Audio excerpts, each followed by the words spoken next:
ಅಧ್ವಾನಗಳ ಆಗರವಾಗಿರುವ ವಸತಿ ಶಾಲೆಯ ಕರಾಳತೆಯನ್ನು ರಿಪಬ್ಲಿಕ್ ಕನ್ನಡ ತೆರೆದಿಡ್ತಾ ಇದೆ. ವಿದ್ಯಾರ್ಥಿನಿಯರ ಕಲಿಕೆಗೆ ಆಹಾರವೇ ಮುಳುವಾಗಿರೋದು ಈ ಹಾಸ್ಟೆಲ್ನಲ್ಲಿ, ವಸತಿ ಶಾಲೆಯಲ್ಲಿ. ಮಕ್ಕಳ ಹೊಟ್ಟೆ ಸೇರ್ತಿದೆಯಾ ಹುಳಯುಕ್ತ ಆಹಾರ. ಫುಡ್ ಪಾಯ್ಸನ್ನಿಂದ ನರಳಾಡ್ತಿದ್ದಾರೆ ವಿದ್ಯಾರ್ಥಿನಿಯರು. ರಿಪಬ್ಲಿಕ್ ಕನ್ನಡದಲ್ಲಿ ರಾಣಿ ಚೆನ್ನಮ್ಮ ವಸತಿ ಶಾಲೆಯ ಬಣ್ಣ ಬಯಲಾಗಿದೆ.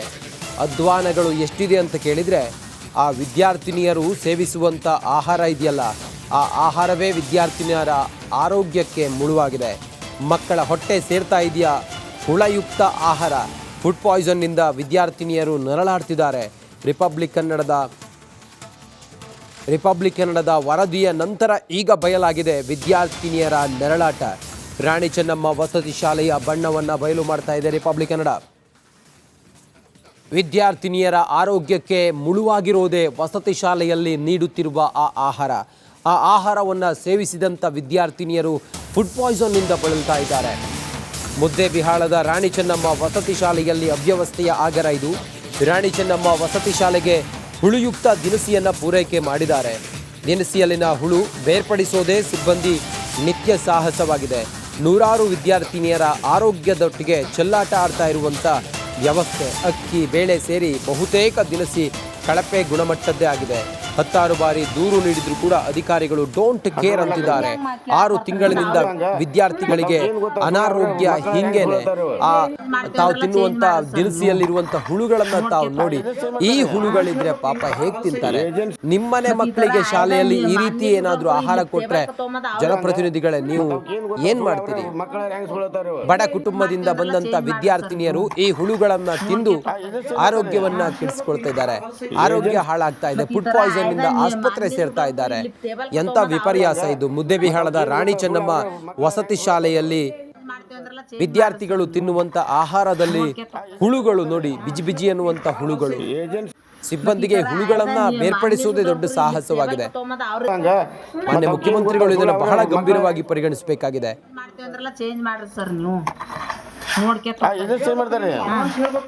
ನಮ್ ಪ್ರತಿದಿನ ಅಡ್ಗೆ ಮಾಡಿದ್ರೆ ಒಂದ್ ವಾರದಿಂದ ಕಂಟಿನ್ಯೂಸ್ ಆಗಿ ಹುಳ ಬರಾಕತ್ತವ್ರಿ. ಅಂಟಿಗೆಲ್ಲ ಹೇಳ್ತಾರಿ, ಅವ್ರು ವಾಪಸ್ ಕರೆಕ್ಟ್ ಆಗಿ ಕ್ಲೀನ್ ಮಾಡ್ಲಾರ ಕದೇ ತರ ಆಗತ್ತರಿ. ಚೇಂಜ್ ಮಾಡಿಸ್ತಿರಿ ಗೊತ್ತಿ, ನಮ್ ಕರೆಕ್ಟ್ ಆಗಿ ಒಟ್ಟು ಅಡಿಗೆ ಮಾಡಿಸ್ಬೇಕು.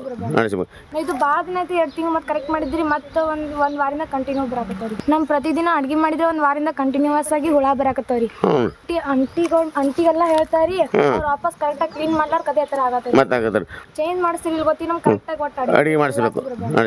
ಇದು ಬಾಳ ದಿನ ಐತಿ, 2 ತಿಂಗಳು ಮತ್ತೆ ಕರೆಕ್ಟ್ ಮಾಡಿದ್ರಿ, ಮತ್ತೆ ಒಂದ್ ವಾರದಿಂದ ಕಂಟಿನ್ಯೂ ಬರಾಕತ್ತವ್ರಿ. ನಮ್ ಪ್ರತಿದಿನ ಅಡ್ಗೆ ಮಾಡಿದ್ರೆ ಒಂದ್ ವಾರದಿಂದ ಕಂಟಿನ್ಯೂಸ್ ಆಗಿ ಹುಳ ಬರಾಕತ್ತ.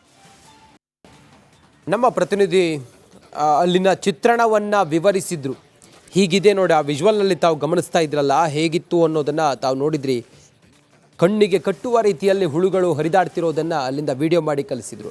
ಈಗ ಮಲ್ಲಿಕಾರ್ಜುನ್ ಅಂತ ಹೇಳಿ ವಿದ್ಯಾರ್ಥಿಗಳ ಪೋಷಕರೊಬ್ರು ಸಂಪರ್ಕದಲ್ಲಿದ್ದಾರೆ, ಅವ್ರನ್ನ ಮಾತಾಡ್ಸೋಣ. ಮಲ್ಲಿಕಾರ್ಜುನ್ ಅವರೇ, ನಮಸ್ಕಾರ. ನಮಸ್ಕಾರ ಸರ್. ಏನ್ ಸರ್ ಇದು? ಆಹಾರದಲ್ಲಿ ಆ ಹುಳುಗಳು ಹರಿದಾಡ್ತಿದ್ರೆ ಆ ವಿದ್ಯಾರ್ಥಿಗಳು ಅದನ್ನ ನೋಡ್ಕೊಂಡು ಹೇಗೆ ಊಟ ಮಾಡ್ತಾರೆ ಸರ್? ಸರ್, 1 ತಿಂಗಳಿಂದ ಇದೇ ರೀತಿ ಆಗ್ತಾ ಇದೆ ಸರ್. ಯಾರು ಕೇಳ್ತಾ ಇಲ್ಲ. ಹುಡುಗರಿಗೆ ಹೊಡ್ಯಕ್ ಹೋಗ್ತಾರಂತ ಮಕ್ಕಳಿಗೆ. ನಾನು ಬೆಳಗ್ಗೆ ಹೋದ್ ಕೂಡ ಉಪವಾಸ ಕೂತಿದ್ವಿ. 12-1 ಗಂಟೆ ಉಪವಾಸ ಕೂತು ಮಕ್ಕಳೆಲ್ಲ. ಆಮೇಲೆ ನಾವು ಸಮಾಜ ಕಲ್ಯಾಣ ಅಧಿಕಾರಿ ಹೇಳಿದ್ವು, ಯಾರು ಬರಲಿಲ್ಲ. ಆಮೇಲೆ ಕಾಂತರಾಜ್ ಅಂತ ಬೆಂಗಳೂರು ಕಮಿಷನರ್ ಅದಾರ, ಅವ್ರಿಗೆ ಹೇಳಿದೆವು, ಏನೂ ಆಗಲಿಲ್ಲ. ಹಿಂದಾಡೆ ಮತ್ತೆ ಇಲ್ಲಪ್ಪ ನಾನು ಇವು ಮಾಡ್ಲಿಕ್ಕಂದ್ರೆ ನಾನು ಕಿರಿ ಹಾಕೊಂಡು ಎಲ್ಲ ಇದು ಮಾಡಿ ಇವತ್ತು ಹೆಂಗಾರ ಊಟ ಮಾಡಿ ತುಂಬ ಇದು ಮಾಡಿದವ್ರಿ ಇವ್ರಿಗೆ.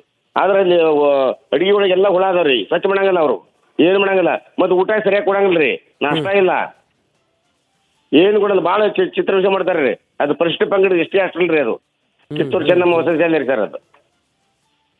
ಹಿಂಗಾದ್ರೆ ಹೆಂಗ್ರಿ ಸರ್? ಎಲ್ಲ ಸರ್ಕಾರ ಕಣ್ಮುಚ್ಚಿ ಕೂತೈತಿ. ಯಾವ ಇನ್ನು ಯಾರು ಉಣಂಗಿಲ್ಲ. ಒಂದೊಂದು ಶಾಲೆಗೆ ಶಿಕ್ಷಕರಿಲ್ಲ, ಇಂಗ್ಲೀಷ್ ಶಿಕ್ಷಕರು ಇರಂಗಿಲ್ಲ, ಕನ್ನಡ ಶಿಕ್ಷಕರಿಲ್ಲ.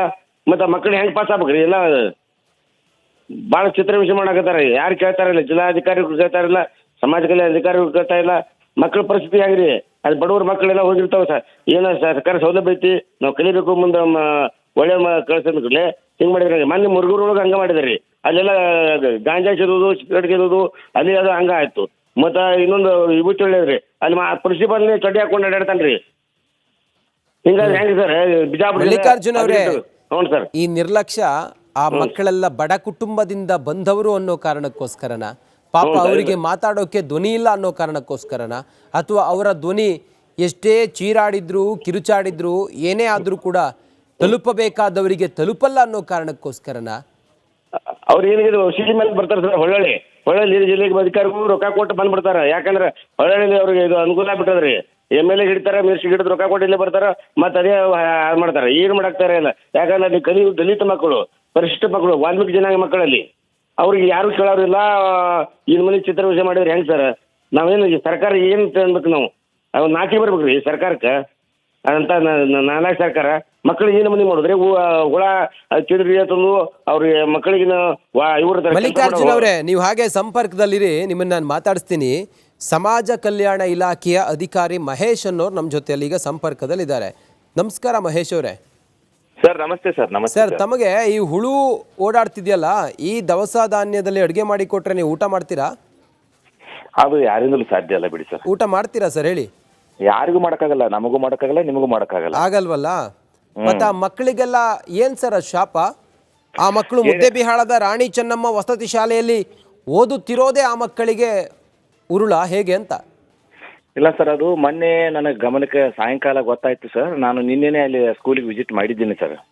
ನಿನ್ನೆ ಸುಮಾರು 3-4 ಗಂಟೆಗಳವರೆಗೆ ಅದೇ ಶಾಲೆಯಲ್ಲಿ ಇದ್ದು ಅಲ್ಲಿ ನಾನು ಕೂಡ ಮಕ್ಕಳ ಜೊತೆಗೆ ಊಟ ಮಾಡಿ, ಆಮೇಲೆ ಅಡಿಗೆಯವರಿಗೆಲ್ಲ ಒಂದು ಸ್ಪೆಷಲ್ ಅವ್ರಿಗೆ ಕ್ಲಾಸ್ ತಗೊಂಡು, ಈ ತರ ಏನಾದರೂ ಒಳ ಯಾಕೆ ಬರ್ತಾ ಇದೆ ಏನಂತೇಳಿ ಅಲ್ಲಿ KFC ಇಂದ ನಮಗೇನು ಅಕ್ಕಿ ಸಪ್ಲೈ ಆಗಿತ್ತಲ್ಲ ಸರ್, ಅದನ್ನೆಲ್ಲ ಪೂರ್ತಿ ಚೆಕ್ ಮಾಡಿ, ಇವ್ರು ಏನಾಗಿದೆ ಸರ್, ಅಕ್ಕಿ ಕಲರು ಉಳಿದ ಕಲರು ಸೇಮ್ ಇರೋದ್ರಿಂದ ಕನ್ಫ್ಯೂಸ್ ಮಾಡ್ಕೊತಾ ಇದ್ರು ಸರ್. ನಾನು ಹೇಳಿದೆ, ನೀವು ಒಂದಲ್ಲ 4-5 ಸಲ ಅದನ್ನ ಚೆಕ್ ಸ್ವಚ್ಛತೆ ಮಾಡಿ ಆಮೇಲೆ ಅಡಿಗೆಗೆ ಬಳಸಿ. ನೀವೇನಾದ್ರೂ ಈ ತರ ಮಾಡಿದ್ರೆ ನಿಮ್ಮನ್ನ ಕಡ್ಡಾಯವಾಗಿ ಇದರಿಂದ ನಿಮ್ಮ ನೌಕರಿಯಿಂದನೇ ತೆಗಿತೀನಿ ಅಂತೇಳಿ ವಾರ್ನಿಂಗ್ ಮಾಡಿದ್ದೀನಿ ಸರ್. ನಿನ್ನೆ ಸುಮಾರು 1 ಗಂಟೆಗಳ ಕಾಲ ಅವರಿಗೆಲ್ಲ D ಗ್ರೂಪ್ ಸಿಬ್ಬಂದಿಗೆ, ಅಡಿಗೆ ಸಿಬ್ಬಂದಿಗೆ ಒಂದು ಸ್ಪೆಷಲ್ ಕ್ಲಾಸ್ ತಗೊಂಡು ಅಲ್ಲಿರ್ತಕ್ಕಂಥ ಶಿಕ್ಷಕರಿಗೆ, ಪ್ರಾಚಾರ್ಯರಿಗೆ, ವಾರ್ಡನ್ರವರಿಗೆ ಎಲ್ಲರಿಗೂ ಕೂಡ ಇದನ್ನ ನೀವು ಒಬ್ಬರದೇ ಕೆಲಸ ಅಲ್ಲ, ಎಲ್ಲರೂ ಸ್ವಲ್ಪ ಈ ಕಡೆ ನಿಗಾ ವಹಿಸಿ ಅಡಿಗೆ ಕಡೆಗೆ ಅಂತ ಹೇಳಿದೀನಿ ಸರ್. ಮತ್ತೆ ಮಕ್ಕಳ ಜೊತೆನೂ ಪ್ರತ್ಯೇಕವಾಗಿ ಮಾತಾಡಿ, ಅದಲ್ಲದೆ ಬೇರೆ ಬೇರೆ ಏನು ಸಮಸ್ಯೆಗಳು ಕೇಳ್ಕೊಂಡು ಅವ್ರಿಗೂ ಕೂಡ ಈಗ ಆದಷ್ಟು ಬೇಗ ಮತ್ತೆ 13ನೇ ತಾರೀಕಿಗೆ ಬರ್ತೀನಿ ಅಂತ ಟೈಮಿಂಗ್ ಕೊಟ್ಟು ಬಂದಿದ್ದೀನಿ ಸರ್. ಅಷ್ಟರೊಳಗಡೆ ನೀವೆಲ್ಲ ಸುಧಾರಣೆ ಆಗಬೇಕು, ಯಾವುದು ಕಂಪ್ಲೇಂಟ್ ಇರಲಾರ್ದಂತೆ ಮಕ್ಕಳಿಗೆ ಒಳ್ಳೆ ರೀತಿ ಊಟ ಕೊಡಬೇಕು ಅಂತೇಳಿ ವಾರ್ನಿಂಗ್ ಮಾಡಿ ಬಂದಿದ್ದೀನಿ ಸರ್. ಇವತ್ತು ಆಲ್ರೆಡಿ ಆ ಪ್ರಿನ್ಸಿಪಾಲ್ರಿಗೆ ಒಂದು ಕಾರಣ ಕೇಳಿ ನೋಟಿಸ್ ಕೂಡ ಜಾರಿ ಮಾಡ್ತಾ ಇದ್ದೀನಿ ಸರ್.